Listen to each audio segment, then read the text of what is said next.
Ini saya mau bercerita saja bahwasanya mungkin ini baru. Syahadat itu bukan syarat sahnya agama. Bukan syarat sahnya kamu menjadi orang Islam harus mengucapkan syahadat, bukan.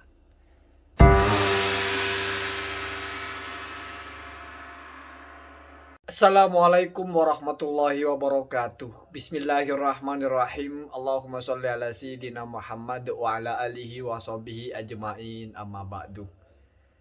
Saya geli saja kalau ada orang mempersoalkan orang mu'allaf, bukan orang mukallaf ya, yang membaca syahadatnya agak meleset. Sampai-sampai meragukan Islamnya sah atau tidak. Ini aneh sekali ya.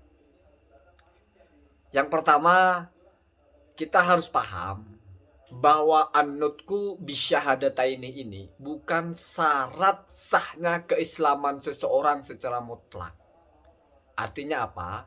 Tanpa melafatkan syahadat saja, kalau hatinya sudah meyakini substansi dari makna syahadat itu, seseorang sudah Islam di hadapan Allah.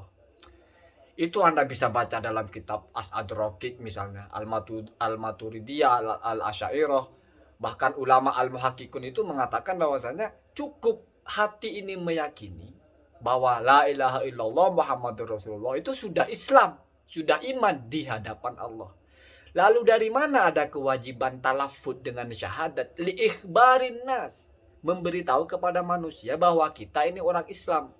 Sehingga berlakulah kepada kita hukum-hukum Islam. Misalnya munakahah, berarti boleh menikah dengan orang ini. Kenapa? Karena orang ini Islam. Berarti boleh orang ini mendapatkan warisan dari bapaknya karena agamanya Islam. Kalau bapaknya Islam, anaknya kafir kan tidak boleh dapat warisan.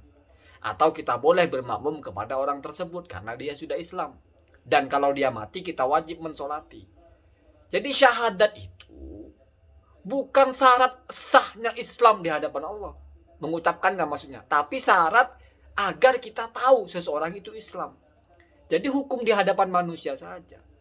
Kalau di hadapan Allah itu al-iqraru bil qorbi kafin, sudah cukup kita itu. Gak perlu berkuar-kuar bersyahadat itu. Apalagi hanya dalam lisannya keliru. Terus dipersoalkan. Ya memang kalau mentok di Sulamu Taufik ya begitu ya. Karena di situ wajib an-nutqu mengucapkan, seolah-olah kalau nggak mengucapkan masalah besar gitu ya. Enggak juga. Dalam mausu'ah itu ada 3 cara mengetahui seseorang itu Islam. Yang pertama an-nasu ya. An-nasu itu berarti an-nutqu bisyahadataini shorihan. Jadi mengucapkan syahadat itu oke, sudah Islam. Yang kedua at-tab'iyah. At-tab'iyah itu kita melihat dari turunannya. Kalau bapaknya Islam, anaknya ya kita anggap sama dengan bapaknya. Yang ketiga bidalail atau bidilalah, kita lihat perbuatannya. Kalau dia sholat, walaupun kita nggak pernah dengar dia baca syahadat, sudah kita hukumi Islam. Bahkan walau min wasail, melakukan hal-hal yang sifatnya bukan substansi tapi perantara. Misalnya dia wudhu, dia tayamum, kita melihat, sudah kita hukumi Islam. Maka hakikatnya itu ada orang yang Islam di mata kita, tidak Islam di mata Allah. Ketika dia natoko bisyahadata ini, wala yukiru biqalbihi, dia bersyahadat tapi hatinya tidak. Itu Islam di mata kita, bukan di mata Allah. Dan ada yang sebaliknya. Di mata Allah itu Islam, Muslim, karena yukiru biqalbihi, tapi di mata kita dia tidak Islam karena tidak pernah bersyahadat. Terus kita lihat dari bapaknya juga non muslim, terus kita lihat juga tidak pernah kita melihat dia sholat. Maka di mata kita dia tidak Islam, tapi di mata Allah ya lihat. Kalau hatinya iman, ya sudah, karena syahadat lisan ini nggak ada urusannya dengan Allah. Ini urusan al-ahkam ad-dunyawiyah, itu sudah jelas itu di dalam As-Adrokik juga. Jadi an-nutqu bisyahadataini itu li ijra'i al-ahkami ad-dunyawiyati kal munakahati wat tawarusi was salati wara'ahu atau was salati alaihi. Itu saja. Satu. Yang kedua, syahadat itu nggak perlu bahasa Arab.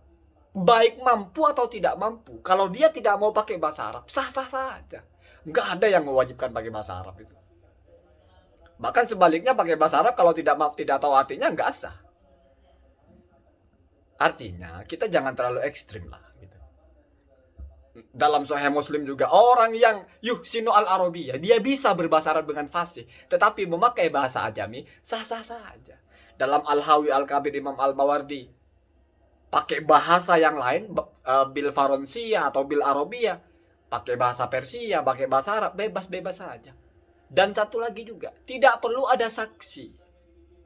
Jadi jangan kamu kira orang mau masuk Islam itu harus bersyahadat di depan saksi. Enggak seperti itu, beda dengan menikah.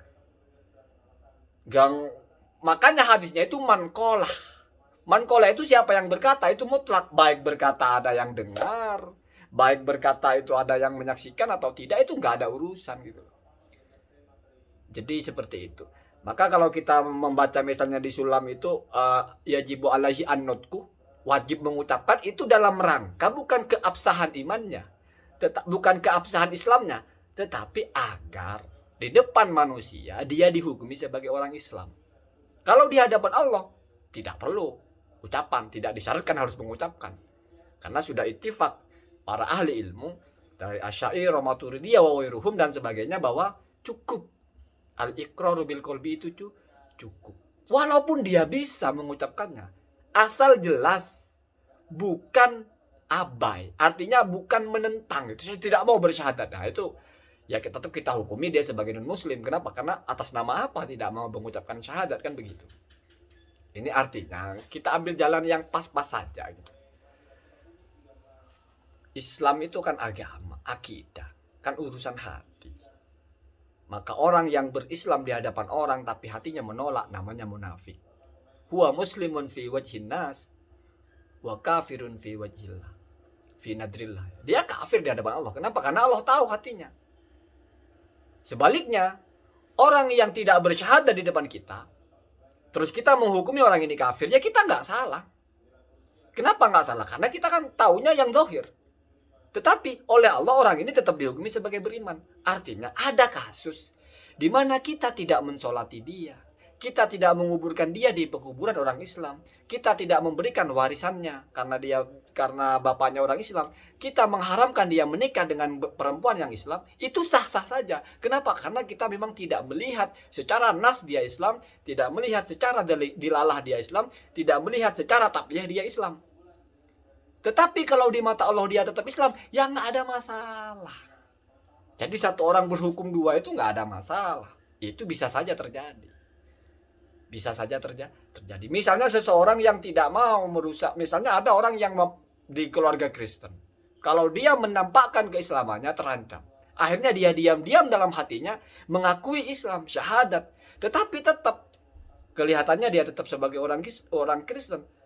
Ya kalau mati, kita kuburkan, kita nggak boleh sholati, kita nggak boleh doakan. Kenapa? Karena kita menghukumi dia sebagai orang non-muslim. Tapi kalau di hadapan Allah, ya dia muslim. Dan itu nggak ada persoalan, sudah biasa. Allah tidak menuntut kita menghukumi sesuatu persis seperti faktanya. Kenapa? Karena menghukumi itu hanya berdasarkan yang nampak. Innama umirna an nahkuma bid-dawahir. Kita ini menghukumi yang nampak saja. Walaupun untuk memastikan nampak seseorang Islam atau tidak itu nggak hanya kita dengar dia baca syahadat, tapi ada yang lain. Seperti itu ya. Jadi ya kalau mencari-cari kesalahan orang yang selalu ada nemu ya. Apalagi kalau mencari-cari salah dalam baca kitab. Tapi sudahlah, kita jangan terlalu. Ini saya mau bercerita saja bahwasanya mungkin ini baru. Syahadat itu bukan syarat sahnya agama. Bukan syarat sahnya kamu menjadi orang Islam harus mengucapkan syahadat, bukan. Tetapi itu adalah syarat sahnya kamu dianggap sebagai orang Islam di antara manusia. Kalau syarat di hadapan Allah itu yakfi bil iqrari fil qalbi annallaha rabbahu wa anna muhammadan nabiyuhu. Annallaha rabbuhu maksudnya ya. Bahwa Allah itu adalah Tuhan dia dan Muhammad adalah utusan Allah untuknya. Dan tidak mengingkari untuk meyakini hal-hal yang diwajibkan untuk diyakini. Hari kiamat, qada dan qadar, kitab-kitab, malaikat dan sebagainya.